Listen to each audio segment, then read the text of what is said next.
Halo semuanya, hari ini kami akan melakukan presentasi pelajaran sejarah bab respon internasional terhadap kemerdekaan Indonesia. Kelompok kami adalah saya sendiri, Gius, Riko, Ando, Mike, dan Adi.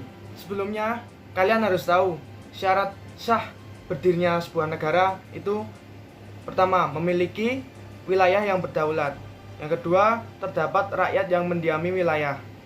Selanjutnya, memiliki pemerintah dan pemerintahan, memiliki undang-undang, dan pengakuan kedaulatan atau kemerdekaan oleh negara lain baik secara de facto maupun de jure.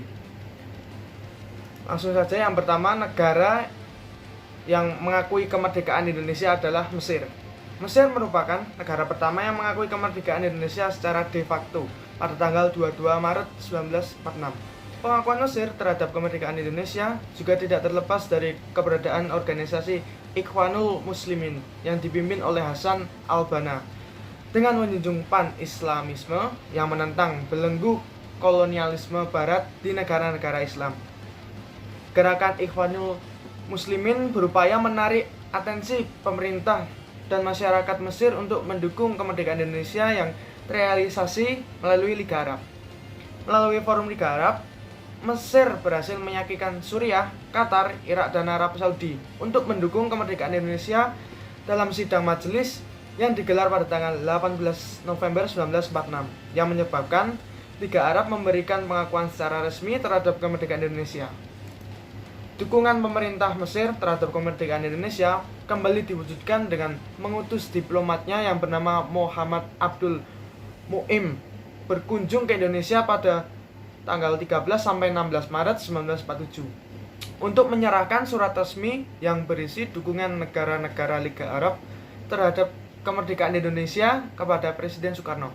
Pada 10 April 1947, Presiden Soekarno mengutus beberapa diplomat seperti Agus Salim, A.R. Baswedan, Nasril D. Pamuncak, dan Rasidi untuk mengemban misi kunjungan balasan ke Mesir. Kunjungan diplomatik Indonesia ke Mesir tersebut dapat pertentangan dari Belanda. Akan tetapi, hubungan diplomatik antara Indonesia dan Mesir justru semakin terus terjalin melalui misi diplomatik lanjutan. Pada 26 April 1947, diplomasi yang diwakili oleh Sultan Syahrir dan Agus Salim tersebut berlangsung cukup intens dengan sejumlah pejabat tinggi Mesir. Salah satu keputusan penting dalam pertemuan tersebut adalah rencana pemerintah Mesir dan Liga Arab untuk memberikan pengakuan secara de jure terhadap kemerdekaan Indonesia. Yang kedua, Suriah. Suriah penduduknya mayoritas beragama Muslim, sehingga rasa persaudaraan dan kekeluargaan dengan Indonesia yang mayoritas juga Muslim begitu besar. Suriah juga mengakui kemerdekaan Indonesia bersama dengan negara Arab lainnya. Pada tahun 1947, Suriah mendorong untuk dibahasnya agenda yang berhubungan dengan kondisi Indonesia saat agresi militer Belanda II melalui perwakilan di PBB Paris Al-Khoury. Agenda tersebut bertemakan pernyataan Indonesia yang berhasil didiskusikan dalam Dewan Keamanan PBB, dan hasil agenda tersebut dapat mendorong dunia internasional untuk menghentikan aksi Belanda dan membawa Belanda dan Indonesia perundingan KMB atau Konferensi Meja Bundar. Yang ketiga, negara Vatikan. Vatikan merupakan salah satu negara Eropa pertama yang mengakui kemerdekaan Indonesia. Vatikan memberikan pengakuan terhadap kemerdekaan Indonesia pada tanggal 6 Juli 1947. Pengakuan Vatikan atas kedaulatan Indonesia ditandai dengan pembukaan kedutaan Vatikan bernama Apostolic Delegate di Jakarta. Melalui kedutaan tersebut, Vatikan menugaskan Gregorius Maria Joseph sebagai perwakilan resmi Tahta Suci Vatikan untuk Indonesia dengan masa kerja tahun 1947 sampai dengan 1955. Pengakuan Vatikan terhadap kemerdekaan Indonesia dipandang cukup penting karena negara memiliki pengaruh kuat di benua Eropa dan Amerika. Vatikan merupakan entitas suci yang menunjukkan rujukan seluruh umat Katolik di dunia. Oke, pada kesempatan ini saya akan membacakan respon dunia internasional terhadap kemerdekaan, yaitu di negara India. Adalah upaya diplomasi beras. Yang pertama, untuk membuka blokade Belanda, pemerintah Indonesia yang pada saat itu di bawah pemerintahan Perdana Menteri Sultan Syahrir berhasil memanfaatkan momentum yang tepat. India sebagai negara jajahan Inggris tengah terancam bencana kelaparan, sementara Indonesia pada tahun 1946 diperkirakan mengalami surplus beras sebanyak 200-500 ton beras. Yang kedua, sebagai imbalannya, pemerintahan Indonesia meminta bantuan beras tersebut ditukar dengan tekstil dan obat-obatan. Upaya diplomasi yang dilakukan Sultan Syahrir dengan India tersebut kemudian dikenal dengan istilah diplomasi beras. Untuk yang ketiga, beras-beras pun kemudian diangkut ke pelabuhan yang dikuasai sekutu Inggris. Sir Pandit Jawaharlal Nehru sebagai tokoh pejuang kemerdekaan India menyambut uluran tangan Sultan Syahrir, sehingga kapal-kapal India mulai datang ke Jawa untuk mengangkut beras tersebut. Pemberian bantuan beras ke India menjadi awal hubungan bilateral modern antara Indonesia dan India. Untuk yang keempat, respon positif India atas kemerdekaan Indonesia kembali ditunjukkan ketika Perdana Menteri Jawaharlal Nehru menggagas penyelenggaraan konferensi Asia atau Asia Conference pada tanggal 20 sampai 23 Januari 1949.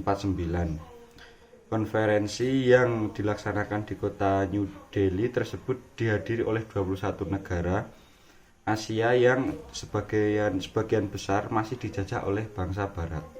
Untuk yang poin kelima, konferensi Asia menghasilkan 4 tuntutan, yaitu yang pertama, mengembalikan pemerintahan Republik Indonesia ke Yogyakarta. Yang kedua, membentuk pemerintahan ad interim di Indonesia agar memiliki kekuatan politik di dalam atau luar negeri paling lambat pada 15 Maret 1949. Yang ketiga, menarik seluruh militer Belanda dari wilayah Indonesia. Dan yang terakhir, Belanda harus menyerahkan kedaulatan kepada Republik Indonesia paling lambat pada 1 Januari 1950. Australia. Aksi dukungan Australia terhadap Indonesia menguat ketika Waterside Worker Federation atau WWF bergabung dengan Australia Seamen's Union in Sydney, melakukan aksi mogok kerja dan memblokir pelabuhan tempat perusahaan Belanda beroperasi pada 24 September 1945. Peristiwa tersebut dikenal dengan sebutan Black Ban, yang menyebabkan Belanda tidak dapat menerima logistik militernya ke Indonesia. Setelah melancarkan aksi mogok kerja, Waterside Worker Federation atau WWF dan Australian Seamen's Union in Sydney mengadakan rapat publik serta acara amal untuk membantu para pelaut Indonesia.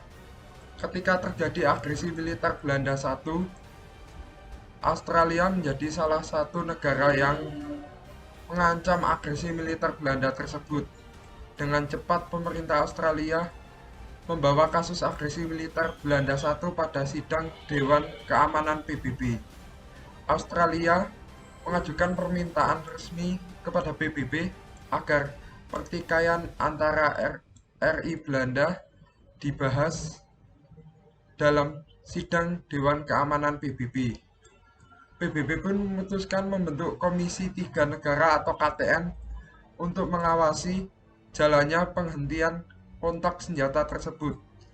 Indonesia memilih Australia sebagai anggota komisi yang dibentuk oleh PBB tersebut yang diwakili oleh Richard Justice Kirby dan Thomas Kirtley dalam perundingan Grenfell. Berikutnya adalah Lebanon. Lebanon merupakan salah satu negara awal yang mengakui eksistensi Republik Indonesia.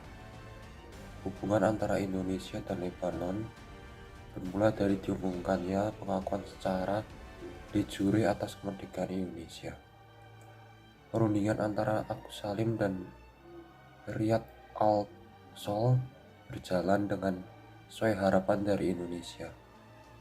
Akhirnya, pemerintah Lebanon secara resmi memberikan pengakuan kemerdekaan Indonesia pada 23 Juli 1947. Pengakuan tersebut disampaikan langsung oleh Presiden Lebanon, Batory El-Khoury. Oke, setelah mengenal respon dunia internasional, sekarang kita akan memberi pertanyaan. 1. Siapa saja diplomat yang diutus oleh Presiden Soekarno dalam misi kunjungan balasan ke Mesir? 2. Untuk mengawasi jalannya penghentian kontak senjata, PBB memutuskan membentuk. 3. Pengakuan Vatikan atas kedaulatan Indonesia ditandai dengan pembukaan Vatikan. Kedutaan Vatikan yang bernama. 4. Sebutkan 4 hasil konferensi Asia. 5. Disampaikan oleh siapa pengakuan kemerdekaan Indonesia pada tanggal 23 Juli 1947. Sekian.